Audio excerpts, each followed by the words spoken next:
It is a dimension of deja vu. Welcome to Watch Mojo, and today we're counting down our picks for the top 10 times The Twilight Zone did it first.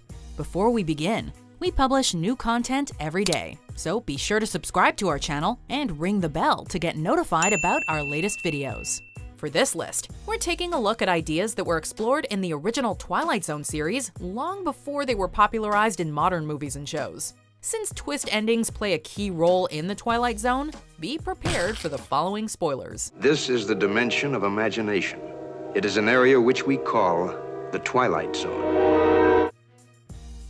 Number 10. Child's Play, Living Doll.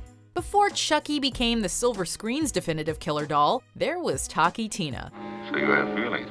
Doesn't everything? Then I can hurt you. Not really, but I could hurt you. Brought to life by voice acting legend June Foray, Tina looks like an innocent wind-up doll, but she has some choice words for family patriarch Eric Strader. Convinced that his stepdaughter's doll is out to get him, Eric tries to destroy Tina, but this toy does not play nice with those she doesn't like. Hello? My name is Talkie Tina, and I'm going to kill you. Although the episode's plot mirrors Child's Play, there are a few notable differences. Hosting the soul of a serial killer, Chucky is the epitome of evil. Hi, I'm Chucky. Wanna play? In Living Doll, however, we're left to wonder who the true antagonist was, the abusive husband and stepfather, or the doll who wanted to make little Christy happy by any means necessary.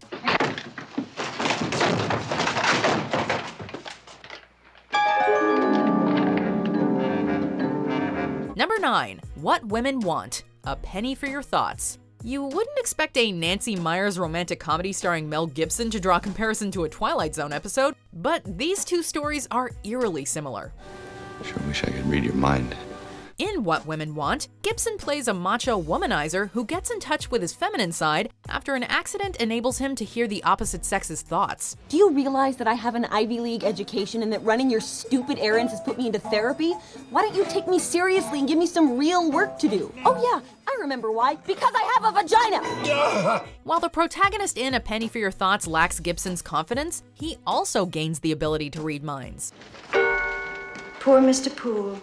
He looks tired and pale.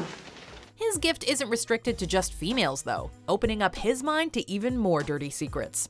In each story, the male lead ultimately loses his powers, but walks away from the experience with a wiser outlook and a girlfriend. Coincidentally, both love interests have the name Helen in common. Helen? Helen? Helen, listen. I can't hear anything. I can't hear a thing you're thinking. Number 8. Midnight in Paris, A Stop at Willoughby. In this Woody Allen comedy, Owen Wilson plays a contemporary screenwriter who feels as if he was born in the wrong decade. You'll show my novel to Gertrude Stein? When the clock strikes midnight, Wilson's character is inexplicably transported back to 1920 Paris, brushing shoulders with Ernest Hemingway, Josephine Baker, and the Fitzgeralds. Take it easy. Step it back, baby. You had a big night. Fitzgerald, Hemingway, Papa. The film really tapped into the zeitgeist of 2011, exploring society's ever-growing fascination with nostalgia. Years before Allen took a trip back to the 1920s, Rod Serling transported audiences back to 1888. Willoughby. July. Summer. It's 1888. A Stop at Willoughby follows a man who takes a train ride to a peaceful place untarnished by time.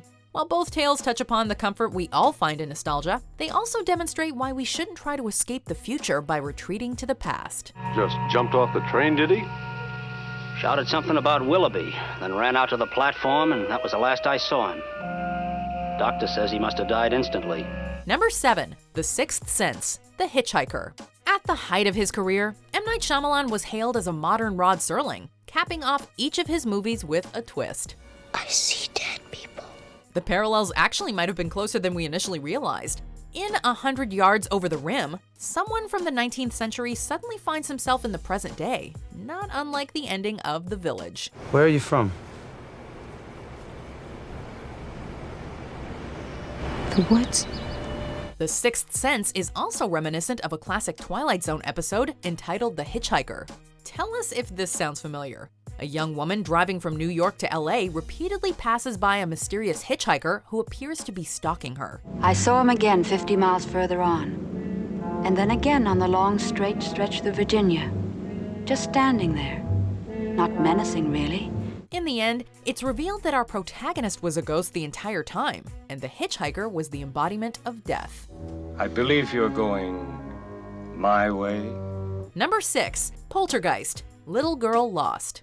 Steven Spielberg not only directed a segment of 1983's Twilight Zone the movie, but also 2 episodes of Rod Serling's Night Gallery. No matter what he reads, it comes out like a gag. So we wouldn't be surprised if Spielberg drew inspiration from Serling while co-writing and co-producing Poltergeist. This supernatural horror film revolves around the Freeling family, who lose youngest daughter Carol Ann when she crosses over into another dimension. They're here. A bedroom closet acts as a portal to this other world, calling a classic Twilight Zone episode to mind. In Little Girl Lost, 6-year-old Bettina Miller stumbles into the 4th dimension, which is accessible through the wall behind her bed. Mommy, pick me up. Interestingly, the writer of this episode, Richard Matheson, also wrote the 1971 television movie Duel, which marked Spielberg's feature directorial debut.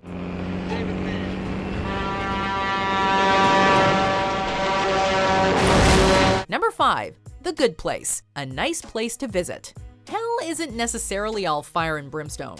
In the episode A Nice Place to Visit, lowlife Rocky believes he's died and gone to heaven when he's treated to everything he's ever wanted. Hey, how about that? I win again. Hey, Fats, come here. Come here. Put your money on the table, Fats. Right there, number 14 red. Rocky is hot tonight. Am I right, dolls? Rocky eventually grows tired of this routine, feeling that he might fit in better at the other place.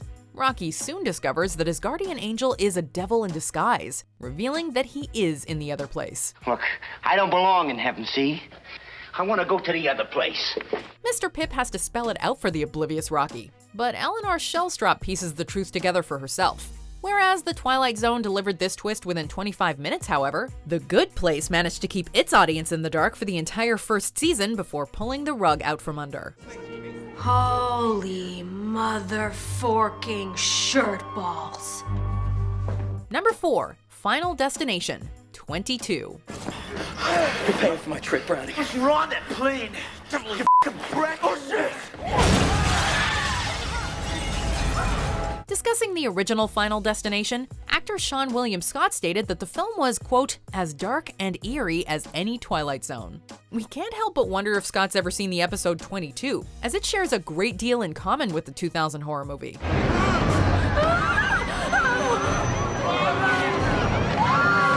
Alex Browning and Liz Powell both experience visions that seem all too real, suggesting death is just around the corner.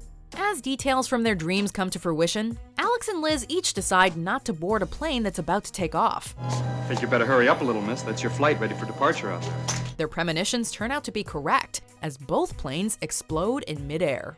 Whereas Liz dodges her date with death, though, Alex finds that death isn't so easy to cheat.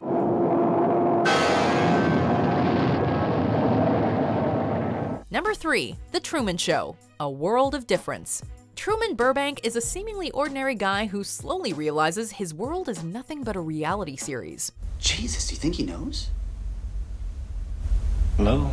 Writer Andrew Nichols' screenplay was inspired by an episode of the 1985 Twilight Zone revival entitled Special Service, which also centers on a man who's unknowingly the star of a 24-hour TV show. This idea can be traced back even further to the original Twilight Zone.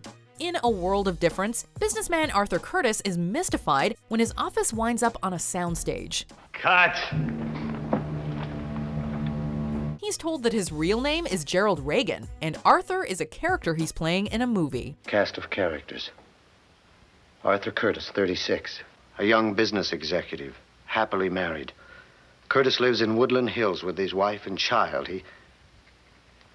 Marion Curtis, 33.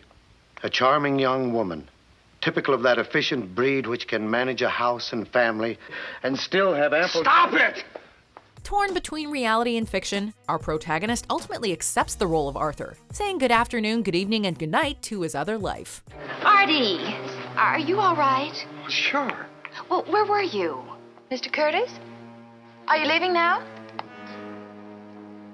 Yes. Number 2, Us, Mirror Image. It's like we're seeing double. The same year Jordan Peele launched his reboot of The Twilight Zone, he also wrote, produced, and directed a film that owes a lot to Rod Serling. The only thing wrong with you people is you need some sleep or something.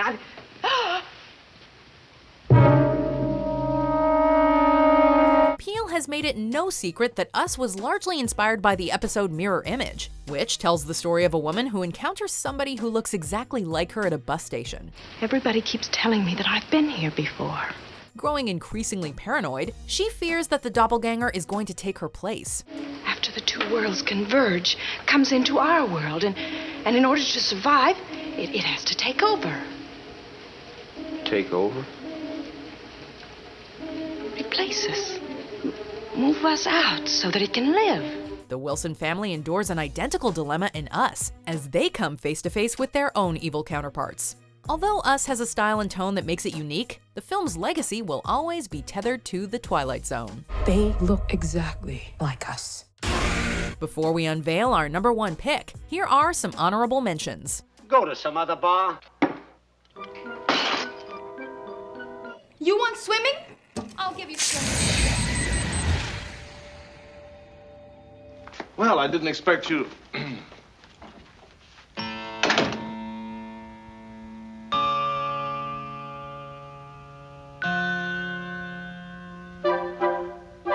What's the matter, dear? Something wrong? I'm somehow involved in some sort of story. Like I'm a character in my own life. And atoms are in a given mathematical arrangement. This device breaks them up, stores them, and puts them together again in the same order. I think we found our point of origin. That's not all we found.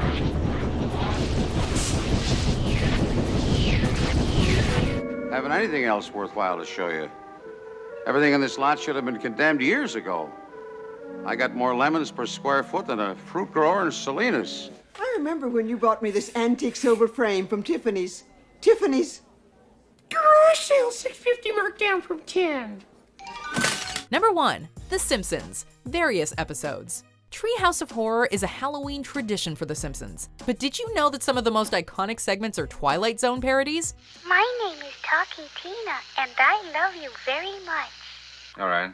We already mentioned a few storylines The Simpsons satirized, like evil dolls, time-controlling stopwatches, and wall portals. I'm Krusty the Clown, and I don't like you. I'm Krusty the Clown, and I'm going to kill you. The cookbook twist from To Serve Men is hilariously spoofed in the first Halloween episode. In another episode that uses Night Gallery as a framing device, a gremlin goes from tormenting William Shatner on a plane to haunting Bart on a bus. The gremlin's taking off the wheel. Stop the bus, or we're all gonna die! Over the years, Bart has been given the godlike powers of Anthony Fremont from It's a Good Life, while Lisa has created a miniature society reminiscent of the Little People. It's a whole race of people, no bigger than ants. As South Park would say, The Twilight Zone did it. In fact, that episode was a ripoff of a Twilight Zone episode. Do you agree with our picks? Check out these other great clips from WatchMojo, and be sure to subscribe and ring the bell to be notified about our latest videos.